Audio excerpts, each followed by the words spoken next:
Sa dakbayan sa Mandaue, gidasig sa mga opisyal ang publiko nga mopalit sa mga local products. Inay sa mga produkto nga gikan sa gawas. Dugang detalye sa report ni Nico Serino.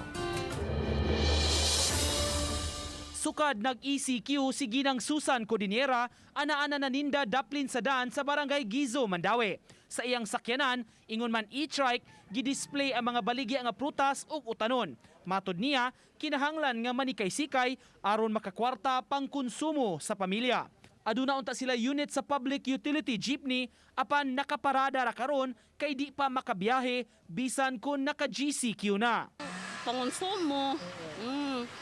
Maulang sa sir kay amo agad sa una piyud niya wala pa man di pa man pwede kadagan. Kumusta ang halin ti? Okay ra ba ka po tira sa pamamalit? Okay ra man sad sir. Makahalin-halin sad mi ginagmay igo-igo ra gyud pud sad. Sagad sa customers, mga silingan ug mga nanglabay nga mga sakyanan. Sa sesyon sa konseho niadtong Lunes, giawhag nila ang mga Mandauehanon mag-buy local. Sa gipasar nga resolusyon, tambag nila suportaan ang mga local businessmen, mga micro, small and medium enterprises.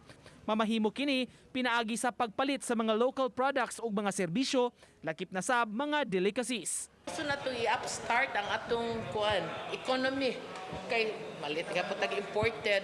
Mas may nga buy locally. So ato itong gibalik ang be nationalistic, buy the local products. Kanang ginagmay, kanarong mamalit ron ta des daplins danay, da ka na malig itlog, prutas, o tanon.